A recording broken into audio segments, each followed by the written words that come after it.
Is it the possessions? Or are we defined internally by who we are and what we do? And so much of your mission in this lifetime is illuminating the shadows, carrying that torch internally and allowing it to radiate externally and not being defined by what is external. And I know that you know this inherently, but there is a massive light for you being shed during this energy, like personally for you, on possessions, meaning objects and feelings. How you own your feelings, which is what you did this morning. That's exactly what you articulated to me. You owned your feelings. You owned your truth. You owned your own vulnerability, and you owned it in a way that was so authentic and so pure that whatever the outcome, it didn't matter, because it defied space and time.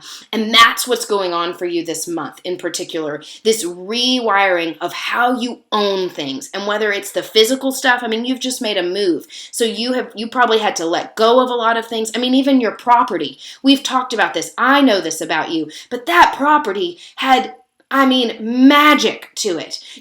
We know, you and I have talked about this. There was magic to your property. There was activation on your property. There was awakening. There was transformation. So just making that decision to release that and start new. And as you articulated to me last week, I know I'm supposed to be here. I'm needed here. My work is meant to be here. You have been able to release some physical things, and to be able to embrace some new. So you're still on that journey. So even today in this full moon energy, which is always about conscious awareness. It's always about oppositions. It's the yin and the yang mixed up. And it's about being able to illuminate, and shed light on what is no longer serving us. And so think about, truly think about today specifically, what is no longer serving you, but from a perspective of tangible things, maybe friendships, maybe behaviors, maybe feelings, you name it. Think about what is really holding you back and name it. Your guides are specific. Your higher self really is specifically saying, and name it.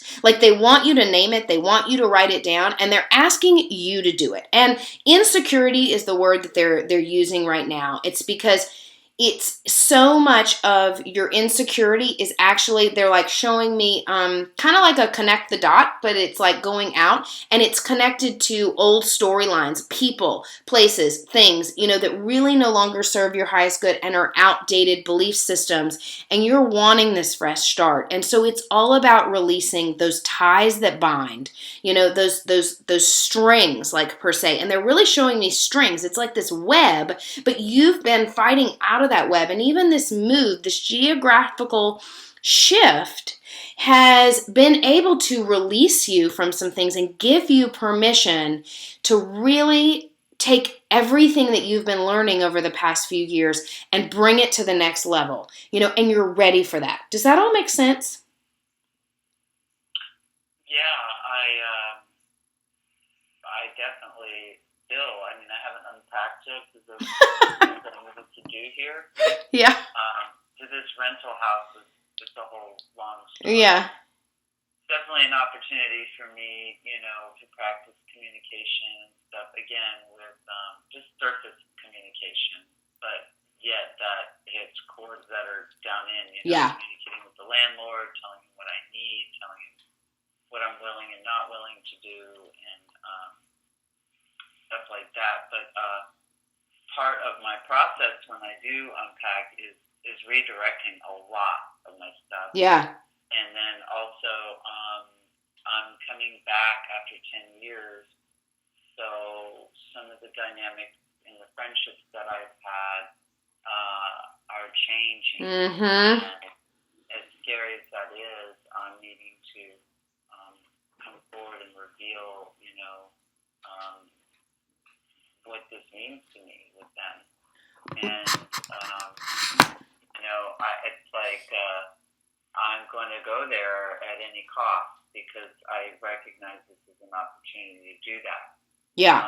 And that's I think why they were saying, like, showing me all those chords, because it was like, it wasn't like connect the dots like I was making a picture. It was more like these single lines that were going out like kind of like rays of light, but they were chords. And it was like I couldn't even pinpoint one, because it was like relationships and friends and things, and I mean, it was all of it wrapped up in one. But it's releasing what no longer serves you. And they use the word organically, because now you have refined your process. You recognize what doesn't feel good anymore. And it's when a friendship maybe that has changed, over the years, and you come back to it, and maybe the fit isn't just right, being able to still be nice and be friendly and to connect, but to also be able to not have to, suit up and show up for that. That's not your responsibility. And it's recognizing what you're responsible for and what you're not responsible for. And it's okay for it to organically shift and change. And so they're saying, use the word, I will allow my people, places, and things that no longer serve my highest good to shift and change. I will effortlessly allow these things to shift, and I will inherently know exactly what to say, when to say it, and how to say it.